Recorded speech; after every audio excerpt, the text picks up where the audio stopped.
నమస్తే రమ్మగారు. నమస్తే జయ. రమ్మగారు, గడప దగ్గర ఏ వస్తువులు పెట్టొచ్చు, ఏ వస్తువులు పెట్టకూడదు? గడప అంటే వీధి గుమ్మం, అంతే. మండిగం, ద్వారబంధం, మన ఇంటికి ముఖం. అది ముఖద్వారం అంటాం కదా మనం. ఇప్పుడు ముఖద్వారం మన మొహం మీద మనం మసి పూసుకుంటాము, పుయ్యం. ఏం చేస్తాము? చక్కగా శుభ్రంగా ఉంచి శరీరం ఎలా ఉన్నా, శరీరం దుమ్ముగా ధూళిగా ఉన్నా కనీసం మొహమైనా కడుక్కుని ఫ్రెష్గా ఉండాలని అనుకుంటాం. ముఖాన్ని ఎట్లా చూపిస్తాము ప్రజలకి, మన ఎదుటి వాళ్ళకి, అట్లా గుమ్మాన్ని చూపించుకోవాలి. గుమ్మం ఎప్పుడూ శుభ్రంగా ఉంచుకోవాలి. బూజులు పట్టనివ్వకూడదు. గుమ్మాల దగ్గర బూజులు పడితే అది ఇంటికి దరిద్రం. ఎందుకంటే ఎవరైనా రాగానే ముందు గుమ్మం పక్కన ఉన్న బూజే కదా కనపడుతుంది. మండిగని చక్కగా పసుపు రాసి బొట్టు పెట్టి ఉంచుకోవటం. శుక్రవారం గుమ్మాలు కడిగి నీట్గా పసుపు రాసి బొట్టు పెట్టుకోవటం. రోజు గుమ్మాలు కడుక్కునే వాళ్ళు మంచి మాటే. ఈ కిందే కాకుండా పైనంతా కూడా బూజులు అవి లేకుండా ఉంచడం. ఏవైనా చక్కగా తోరణాలు అవి అలంకరించి ఉంచుకోవటం, అంటే శుభస్కరంగా కనపడేటట్టు. పండగలు అప్పుడు మామిడి మండలు, తర్వాత బంతిపూలు, తర్వాత ఏమో మన ఉగాది పండగ అప్పుడు వేపాకులు పెడతామా. పండగ వెళ్ళిన 3వ రోజున తీసేయండి. అవును. ఆ ఎండిపోయిన ఆకులు అవి ఉంచుకోవద్దు. గుమ్మాలకి పక్కగా చీపుళ్ళు చేటలు పెట్టకూడదు. ఇప్పుడు వాకిలి గుమ్మం ఉందే, వాకిలి గుమ్మానికి లోపల తలుపు పక్కన అక్కడేం పెట్టద్దు. చీపుళ్ళు పెట్టకూడదు. వాకిట్లో నుంచి రాగానే చెప్పులు గుమ్మం ఎదురుగుండా వదిలిపెట్టపోకండి. పక్కన వదిలిపెట్టుకోవాలి.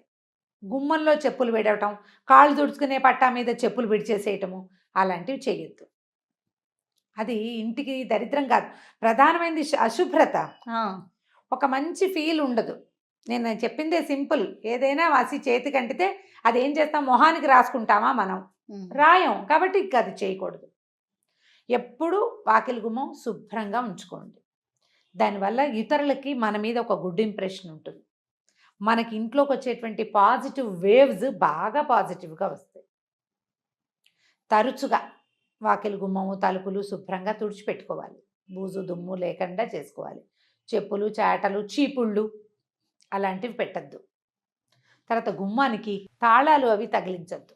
గుమ్మాలకి ఇప్పుడు ఈ వాకిలి గుమ్మాని కాదు, లోపల గదుల్లో గుమ్మాలకు కూడా తాళాలు తగిలించే అలవాటు ఉంటుంది కదా.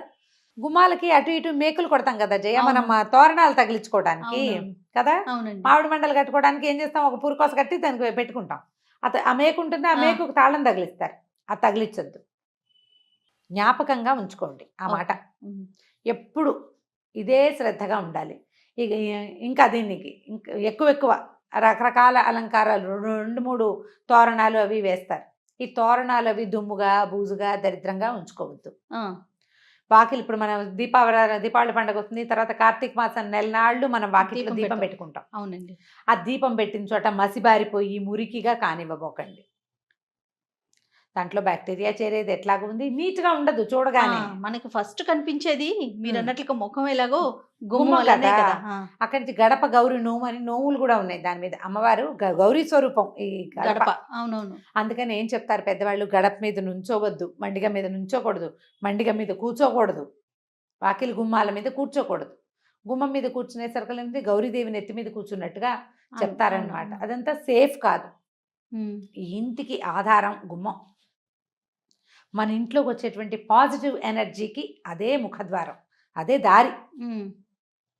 మన ఇంట్లో నుంచి బయటికి వెళ్ళే నెగిటివ్ ఎనర్జీకి కూడా, లేదా పాజిటివ్ ఎనర్జీ కూడా అదే దారి. సో నెగిటివ్ ఎనర్జీ బయటికి వెళ్ళిపోవాలి, పాజిటివ్ ఎనర్జీ లోపలికి రావాలి కదా.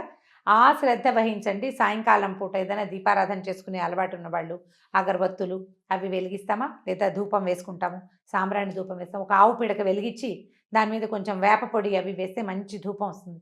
గుమ్మంలో చూపించడం అలవాటు చేసుకోండి. ఈ రోజులు ప్రస్తుతం మనం ఉన్న పరిస్థితుల్లో ఇలా పిడక పొగలు అవన్నీ కూడా మనకు ఆరోగ్యానికి మంచి బట.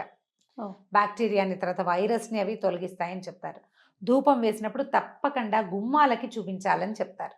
అలవాటు ఉంటే చేసుకోండి, లేకపోతే ఏ పండగలప్పుడో ధూపం వేస్తాం, ఇల్లంతా ధూపాలు వేసే వాళ్ళు ఉన్నారు కదా, అప్పుడు కొంచెం వాకిట్లో తప్పకుండా ఈ గుమ్మానికి ధూపం చూపించాలి. దీపారాధన అవి గుమ్మం మీద పెట్టకూడదు. తర్వాత అగరత్తి పుల్లలు వెలిగించి గుమ్మం కొసల్లో దోపి పెట్టుకోకండి, అట్లా చేయకూడదు.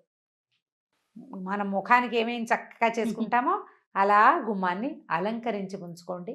ఆ గుమ్మమే మన ఎనర్జీకి మూలము అని. గుమ్మం తొక్కకూడదని, తొక్కకూడదు. గుమ్మం యువతల నుంచి డబ్బులు దాటేటప్పుడు అలాంటివి ఇవ్వకూడదని. దాటేటప్పుడు గుమ్మం దాటి లోపలికి వెళ్ళాలి. ఆ. గుమ్మం మీద కాలేసి వెళ్ళకూడదు. ఆ, పిల్లలకి నేర్పించాలి. గుమ్మాలు దాటినప్పుడు ఒక వేడుక కూడా చేస్తాం. గడపలు దాటితే గారెలు పోస్తారు పిల్లలకి అవునవునవును. కదా. బోర్ల పడితే బొబ్బట్లు, గడపలు గడప దాటితే దాటితే గారెలు. గారెలు. కాబట్టి దాటాలి. దాటడం మనం దేవాలయంలో కూడా గుమ్మం దాటి వెళ్తాం.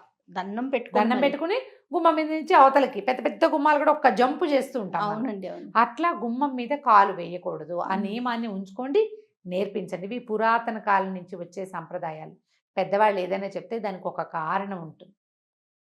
దాన్ని గౌరవించండి. ఓకే. మన ఇంటి గడపని గౌరవించకపోతే మనం గౌరవాన్ని పొందలేకపోతాం. మనకు దాని మీదే లేదు మరి ఆ, కదా. కాబట్టి అది చేయకూడదు. గుమ్మానికి అటు ఇటుగా ఉండి ఏదైనా వస్తువులు అందిపుచ్చుకోవటం కానీ, డబ్బులు డబ్బులు తీసుకోవటం, తీసుకోవడం ఇవ్వటం. ఇవ్వడం కానీ, ఏదైనా వస్తువు బయట వాళ్ళు ఎవరైనా తెచ్చిస్తే గుమ్మం బయటికి వెళ్ళాలి, లేదా వాళ్ళని లోపలికి రమ్మనాలి. అవునవును. ఇప్పుడు ఈ రోజుల్లో లోపలికి రమ్మనం కాబట్టి తప్పకుండా బయటికి వెళ్ళి తీసుకోండి. గుమ్మం మధ్యలో అటు ఇటుగా ఏవీ చెయ్యకూడదు అంటారు. దీన్ని గౌరవించాలి, మనం అలవాటు చేసుకోవాలి. తుమ్మడం కూడా చేయకూడదు అంటారు అంటే కదా. గుమ్మం మీద నిలబడి అంటే గుమ్మం దాటుతుండగా తుమ్ము వచ్చింది అనుకో, నీళ్ళు కొడతారు పైకి. అవునవును, అవునండి. ఎందుకంటే ఈ అదురుకి ఒక్కోసారి ఎప్పుడైనా గుమ్మం ఊడిపడిపోతుందని అనేవాళ్ళు. తుమ్మడానికి తుమ్మితేనా తుమ్మితే కూడా అదేంటంటే ప్రమాదం అని, అదేలేండి. ప్రాణాపాయం అని అలా చెప్పేవాళ్ళు. సరే ఇప్పుడు ఏం తుమ్ముతున్నావు, మనకు కొన్ని ఇళ్ళకి గుమ్మాలు కూడా లేకుండా ఏమన్నా ఇళ్ళు కనిపిస్తుంటాయి మనకి. అపార్ట్మెంట్లలో వాకిలికి ఇదంతా ఉంటుంది, కింద ఉండదు. కొన్ని విధానాలైనా మనం కొంచెం అలవర్చుకుంటే మన ఇంట్లోకి వచ్చేటప్పుడు మనకు ఒక పాజిటివ్ లుక్ని మనం ఎనర్జీ ఇవ్వగలుగుతాం. వస్తుంది. రైట్. చెప్పులు గిప్పులు పక్కన విడిచిపెట్టడం అవి ప్రాక్టీస్ చేసుకోండి. గుమ్మానికి అటు ఇటుగా ఉండి ఏదైనా వస్తువులు అందిపుచ్చుకోవటం కానీ, డబ్బులు తీసుకోవడం తీసుకోవటం, ఇవ్వడం కానీ, ఏదైనా వస్తువు బయట వాళ్ళు ఎవరైనా తెచ్చిస్తే గుమ్మం బయటికి వెళ్ళాలి, లేదా వాళ్ళని లోపలికి రమ్మనాలి. అవునవును. ఇప్పుడు ఇప్పుడు ఈ రోజుల్లో లోపలికి రమ్మనం కాబట్టి తప్పకుండా బయటికి వెళ్ళి తీసుకోండి. గుమ్మం మధ్యలో అటు ఇటుగా ఏవీ చెయ్యకూడదు అంటారు. దీన్ని గౌరవించాలి, మనం అలవాటు చేసుకోవాలి. తుమ్మడం కూడా చేయకూడదు అంటారు అంటే కదా. గుమ్మం మీద నిలబడి అంటే గుమ్మం దాటుతుండగా తుమ్ము వచ్చింది అనుకో, నీళ్ళు కొడతారు పైకి. అవునవును, అవునండి. ఎందుకంటే ఈ అదురుకి ఒక్కోసారి ఎప్పుడైనా గుమ్మం ఊడిపడిపోతుందని అనేవాళ్ళు. తుమ్మడానికి తుమ్మితే కూడా అదేంటంటే ప్రమాదం అని, అదేలేండి. ప్రాణాపాయం అని అలా చెప్పేవాళ్ళు. సరే ఇప్పుడు ఏం తుమ్ముతున్నావు, మనకు కొన్ని ఇళ్ళకి గుమ్మాలు కూడా లేకుండా ఏమన్నా ఇళ్ళు కనిపిస్తుంటాయి మనకి. అపార్ట్మెంట్లలో వాకిలికి ఇదంతా ఉంటుంది, కింద ఉండదు. కొన్ని విధానాలైనా మనం కొంచెం అలవర్చుకుంటే మన ఇంట్లోకి వచ్చేటప్పుడు మనకు ఒక పాజిటివ్ లుక్ని మనం ఎనర్జీ ఇవ్వగలుగుతాం. వస్తుంది. రైట్. చెప్పులు గిప్పులు పక్కన విడిచిపెట్టడం అవి ప్రాక్టీస్ చేసుకోండి. రైట్ అమ్మగారు. నమస్తే. నమస్తే జీ.